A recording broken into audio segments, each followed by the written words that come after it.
तो हेलो मेरे प्यारे साथियों, आज के वीडियो क्लास 10th के सभी छात्रों के लिए बहुत ही महत्वपूर्ण होने वाली है, क्योंकि आज की इस वीडियो में हम जो जैक बोर्ड द्वारा जारी क्वेश्चन बैंक है, उसका जो हिस्ट्री है, हिस्ट्री का जो चैप्टर 1 है, यूरोप में राष्ट्रवाद का उदय, उसका सारा इंपॉर्टेंट क्वेश्चन करने वाले हैं। तो वीडियो को अंत तक बने रहिएगा। चलिए हम लोग वीडियो को स्टार्ट करते हैं और चलते हैं पहला चैप्टर की ओर, जिसका नाम है, तो देख सकते हैं, जिसका नाम है यूरोप में, हाँ यहाँ पर देखिए, यूरोप में राष्ट्रवाद का उदय। तो वीडियो का अंत तक बने रहेगा, यह वीडियो काफी महत्वपूर्ण होने वाली है। तो हम चलते हैं पहला क्वेश्चन की ओर। पहला क्वेश्चन कहता है कि किसी राष्ट्र की सामूहिक पहचान को क्या कहते हैं। तो जो किसी राष्ट्र की सामूहिक पहचान होती है उसको क्या कहते हैं, राष्ट्रवाद कहते हैं। ये सारा क्वेश्चन मैंने करवा दिया है। अगर उस वीडियो नहीं देखे हैं तो उस वीडियो का लिंक मैं डिस्क्रिप्शन में दे दूंगा, जाकर देख लीजिएगा। दूसरा क्वेश्चन है कि वह राज्य जहाँ की राजनीतिक सत्ता उसकी सांस्कृतिक सत्ता से मिलकर बनती है उसे क्या कहते हैं। तो उसे राष्ट्र राज्य कहते हैं। क्या कहते हैं, राष्ट्रीय राज्य कहते हैं। क्वेश्चन नंबर 3 कहता है कि 4 चित्रों की श्रृंखला किस कलाकार ने बनाई जिसमें उन्होंने अपने सपनों का संसार रचा था। तो ये कौन थे, फ्रेडरिक सारियो थे। कौन थे, फ्रेडरिक सारियो। क्वेश्चन नंबर 4 कहता है कि अर्नेस्ट रेनन कौन था। तो जो अर्नेस्ट रेनन था ये फ्रांसीसी दार्शनिक था। कौन था, फ्रांसीसी दार्शनिक था। अगला क्वेश्चन, निम्न में से किसे मेटरनिक ने हमारी सामाजिक व्यवस्था का सबसे खतरनाक दुश्मन बताया था। तो जो मेटरनिक ने मैजिनी को सामाजिक व्यवस्था का सबसे खतरनाक दुश्मन बताया था। किसे, मैजिनी को। क्वेश्चन नंबर 6, निम्न में से किन देशों ने मिलकर नेपोलियन को पराजित किया था। तो कौन देश थे, तो ब्रिटेन, रूस, प्रसा और ऑस्ट्रिया। कौन कौन, ब्रिटेन, रूस, प्रसा और ऑस्ट्रिया मिलकर किसको हराए थे, नेपोलियन को हराए थे, नेपोलियन बोनापार्ट को। क्वेश्चन नंबर 7, राष्ट्रवाद की पहली अभिव्यक्ति किस क्रांति के साथ हुई थी। तो जो राष्ट्रवाद की पहली अभिव्यक्ति हुई थी वो फ्रांसीसी क्रांति के साथ हुई थी। और ये क्वेश्चन काफी वीवीआई होने वाला है, तो इसको अच्छे से याद कर लीजिएगा कि राष्ट्रवाद की पहली अभिव्यक्ति किस क्रांति के साथ हुई थी, तो फ्रांसीसी क्रांति से हुई थी। ठीक है, चलते हैं अगला क्वेश्चन की ओर। और 8वां नंबर क्वेश्चन कहता है कि एकीकरण के बाद जर्मनी का सम्राट किसे घोषित किया गया था। तो जो जर्मनी का एकीकरण हुआ था तो उसके प्रसा का जो राजा था विलियम प्रथम, उसको सम्राट घोषित कर दिया गया था। किसे, जो प्रसा का राजा था विलियम प्रथम, उसको सम्राट घोषित कर दिया था। ठीक है, अगला क्वेश्चन, 19वीं सदी के मध्य इटली के कितने राज्यों में विभक्त था। जो 19वीं सदी के मध्य में इटली 7 राज्यों में विभक्त था। कितने राज्यों में, 7 राज्यों में विभक्त था। अगला क्वेश्चन, क्वेश्चन नंबर 10 कहता है कि जर्मन वीरता का प्रतीक किसे माना जाता है। तो जो जर्मन वीरता है उसे बलूत को मानते हैं। किसे मानते हैं, बलूत को मानते हैं। अगला क्वेश्चन, कस्तूनिया संधि कब हुई थी। तो जो कस्तूनिया संधि हुई थी वो 1832 को हुआ था। कब हुआ था, 1832 को हुआ था। ठीक है, अगला क्वेश्चन पर चलते हैं। और क्वेश्चन नंबर 12 कहता है कि किसकी छवि सिक्कों और डाक टिकट पर अंकित की गई थी।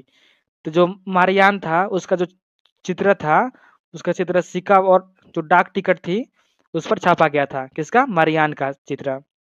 ठीक है, अगला क्वेश्चन, इंग्लैंड और खालिस्तान के बीच एक्ट ऑफ यूनियन से United kingdom of great Britain का गठन हुआ था।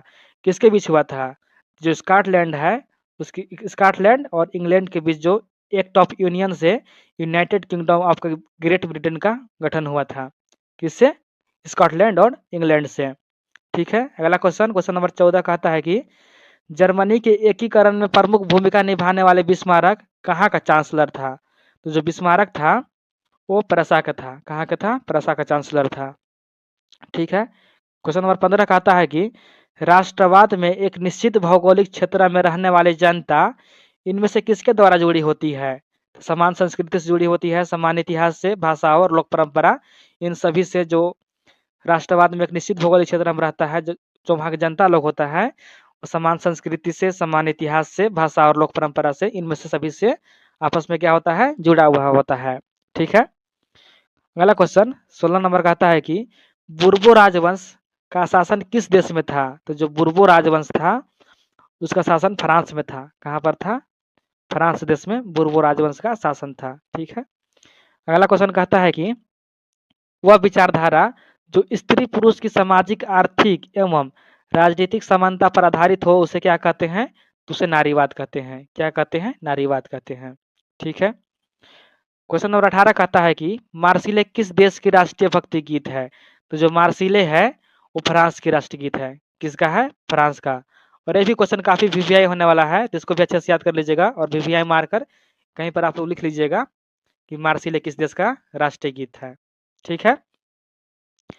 क्वेश्चन नंबर 19 कहता है कि रक्त और लौह नीति का अवलंबन किसने किया था? तो जो रक्त और लौह नीति का अवलंबन बिस्मारक ने किया था। कौन किया था? जो बिस्मारक था वह रक्त और लौह नीति का अवलंबन किया था। ठीक है।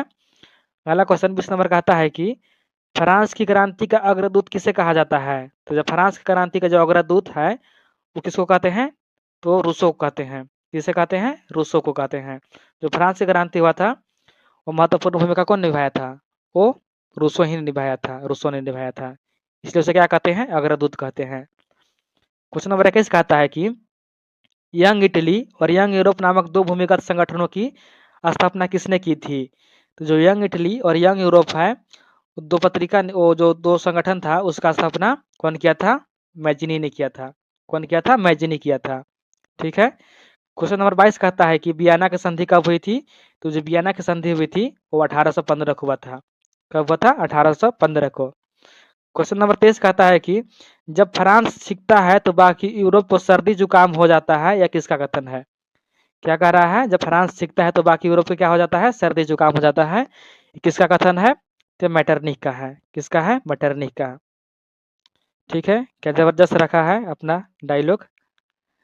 ठीक है। क्वेश्चन नंबर 24 को चलते हैं। क्वेश्चन नंबर 24 कहता है कि काबूल को राजा विक्टर एमैनुअल द्वितीय ने किस पद पर नियुक्त किया था? तो जो काबूल था उसको जो राजा विक्टर एमैनुअल था उसको प्रधानमंत्री के पद पर नियुक्त कर दिया था। कौन सा पद पर? प्राइम मिनिस्टर, प्रधानमंत्री के पद पर। ठीक है।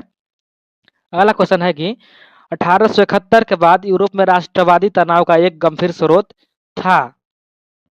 कहाँ था? तो जो बाल्कान क्षेत्र था 1871 के बाद राष्ट्रवाद की तनाव कहाँ पर देखा गया था? बाल्कान क्षेत्र में देखा गया था। जो बाल्कान क्षेत्र है वहां पर। ठीक है। अगला क्वेश्चन, कवियों और कलाकारों ने यूरोपीय सभ्यता का पालन किस देश को बताया? किस देश को बताया था? यूनान को बताया था। अगला क्वेश्चन है कि जर्मन का एकीकरण कब पूरा हुआ था? तो जब जर्मन का एकीकरण हुआ था वो 1871 को हुआ था। कब हुआ था? 1871 को पूरा हुआ था। ठीक है। अगला क्वेश्चन है कि इटली का एकीकरण कब पूरा हुआ था? तो इटली का कब हुआ था? 1861 को। कब हुआ था? 1861 को। और जर्मनी कब हुआ था? 1800 आप देख सकते हैं 1871 को हुआ था। जर्मनी का पूछे तो 1871 और इटली पूछे तो 1861 मार देना है, कंफ्यूज मत होना है यहाँ पर। ठीक है। अगला क्वेश्चन है कि जर्मन रायमन महासंघ की स्थापना किसने की? जो जर्मन रायमन महासंघ था उसका स्थापना नेपोलियन ने किया था। कौन किया था? नेपोलियन बोनापार्ट ने किया था। ठीक है। अगला क्वेश्चन कहता है कि चार्टिस्ट आंदोलन किस देश में हुआ था? तो जो चार्टिस्ट आंदोलन था वो इंग्लैंड में हुआ था। कहाँ पर हुआ था चार्टिस्ट आंदोलन? इंग्लैंड में हुआ था। ठीक है। अगला क्वेश्चन 31 नंबर कहता है कि सामाजिक उपबंध नामक पुस्तक के लेखक कौन थे? तो जो सामाजिक उपबंध नामक पुस्तक है उसका लेखक कौन है? रूसो है। रूसो जी ने लिखे हैं। कौन सा किताब? सामाजिक उपबंध। ठीक है। क्वेश्चन नंबर 32 कहता है कि शुल्क संघ जलवेराइन की स्थापना किसकी पहल पर की गई थी? तो शुल्क संघ जलवेराइन की स्थापना किस पहल पर की गई थी? परसा के पहल पर की गई थी।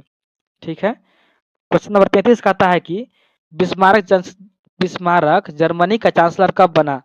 तो जो बिस्मारक था वो जर्मनी का चांसलर 1831 को 1871 को बना था। कब बना था? 1871 को, जब जर्मनी का एकीकरण हुआ था तब बिस्मारक चांसलर बन गया था जर्मनी का। ठीक है। अगला क्वेश्चन कहता है कि पहले तुम मनुष्य हो उसके बाद किसी देश के नागरिक या अन्य कुछ हो, यह कथन किसका है? तो यह कथन है मैथ्सिनी साहब का है। किसका है? मैथ्सिनी का है। मैथ्सिनी जी ने क्या कहते हैं कि पहले तुम मनुष्य हो उसके बाद किसी देश के नागरिक या अन्य कुछ हो।